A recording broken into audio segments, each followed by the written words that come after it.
Hi, my name's Ilana Karp. I'm a chef at Plated, and today we're going to learn a recipe for feta-topped chicken. Okay, we're going to start by pounding the chicken thin. So I'm folding some saran wrap over it, and I'm going to use this meat pounder. If you don't have a meat pounder, you can use the bottom of a pan.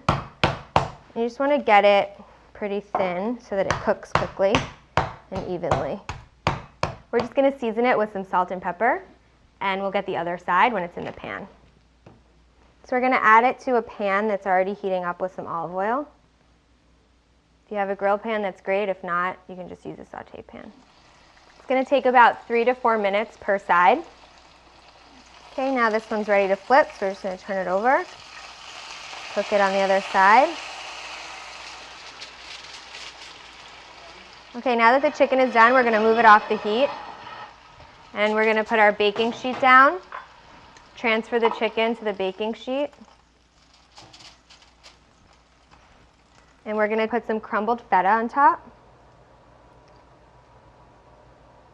And some diced red peppers. And then just a drizzle of olive oil. And we're going to put it under the broiler for about 3 minutes just so the feta cheese starts to bubble a bit. The feta is nice and bubbly, the peppers have blackened a bit, so it's all done. This was feta-topped chicken. I'm Ilana from Plated. We hope you enjoyed.